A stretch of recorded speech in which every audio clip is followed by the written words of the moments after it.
Hey guys, welcome to another tier list video. This time, not a Walking Dead one. I'm moving on to some Mortal Kombat shit now. An inspiration from the new fucking promo that released, the new Mortal Kombat 1 coming out. But I'm gonna start with the actual Mortal Kombat 1, the 1992 version, and work my way up, ranking each character on their lore power levels, not necessarily, how good they are at the actual game mechanics, because I suck ass at fighting games.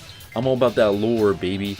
And of course, with Mortal Kombat 1, there's not that many characters, 10, and that's being generous, only 7 of which are playable. So this will be kind of a quickie.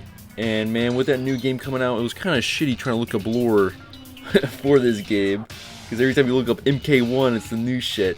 Now, I did a video like this a long time ago, ranking every single character in Mortal Kombat, but I've grown a little bit since then, and I'm going to do each game at a time because the lore kind of changes as you go along, like Johnny Cage, for example. In the original timeline, the original games, or at least this first game, he wasn't like an ancestor or anything to some ancient fucking warriors like in the later games reveal. No, he's just an actor, pretty much, who trained a lot with other real martial artists or whatever.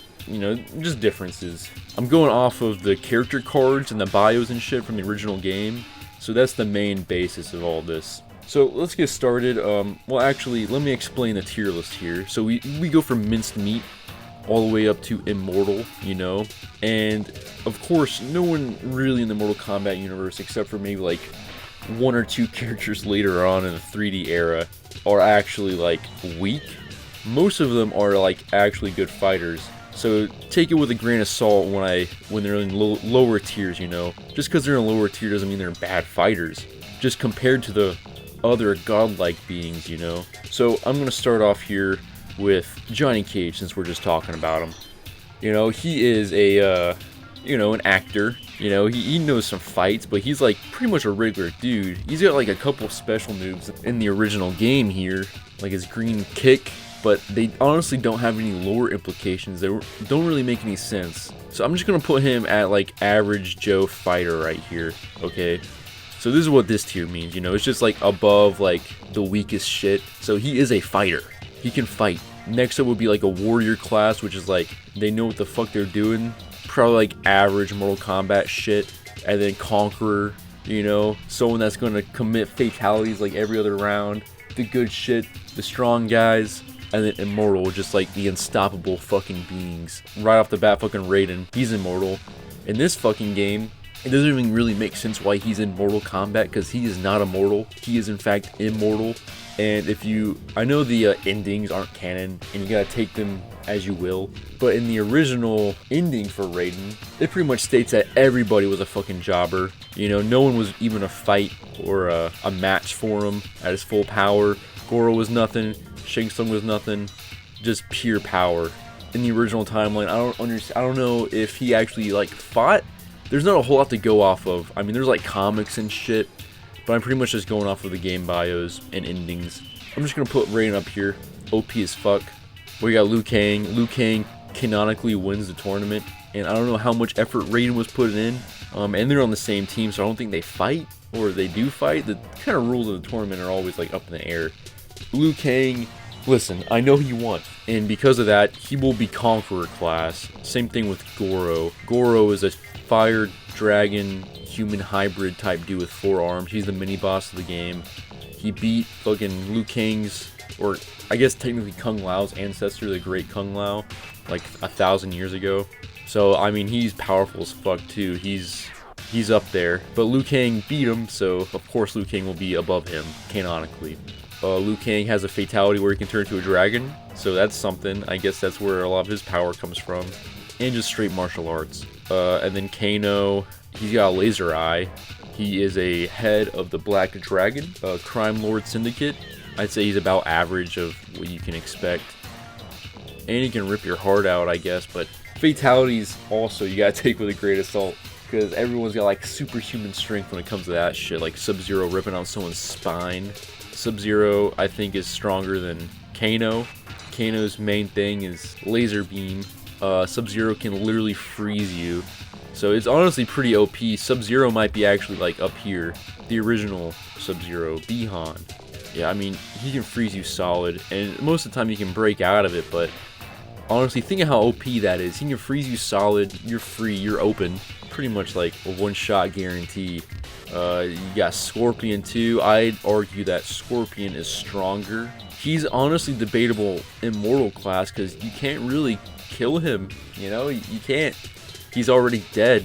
He's a revenant or whatever. He can't really die. I mean, if you do beat him in battle, just gonna send him to the Nether Realm, which he'll just come back. I mean, that's where he kind of lives at this point. Scorpion, he's very durable. And then Sonya Blade is about on the same level as Johnny Cage. She's just a normal person. Apparently, according to the lore, Kano, Johnny Cage, and Sonya Blade all teamed up to fight Goro at some point in the first MK tournament. The reason why they're not in MK2 is because they get stranded in an outworld and are like held hostage by Shao Kahn, chained up in a cage or something, chained up in the background. Sonya, I think she gets that fatality where she can blow kisses that explode people.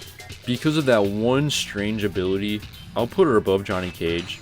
And I know, man, I mean, there's only 10 characters to work with here. I'm gonna make somebody mad no matter what I do. If I put Johnny Cage on the bottom, I'm definitely gonna get some people saying, hey, Johnny Cage is strong, you should be like high tier, or at least mid tier. Listen, man, I don't have a whole lot to work with, and the rest of the people on this list, like, you gotta agree. Other than Kano, Sonya, and Johnny Cage, the rest of them are like gods, pretty much, compared to them. Maybe Reptile. Reptile is also a hard one to put in an exact spot, because you don't see much. There's not, like, combat cards or anything about him. He's just a secret fight. And he doesn't have any of his, like, own abilities, really. He's just using Scorpion's shit.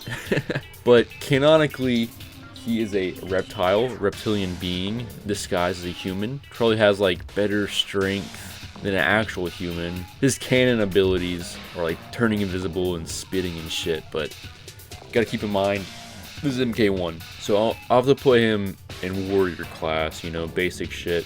Probably above Kano. And then Shang Tsung. And there's also not a whole lot of shit to go on with Shang Tsung either. He absorbs souls. He's the big boss of this game. He's been living for a long ass time.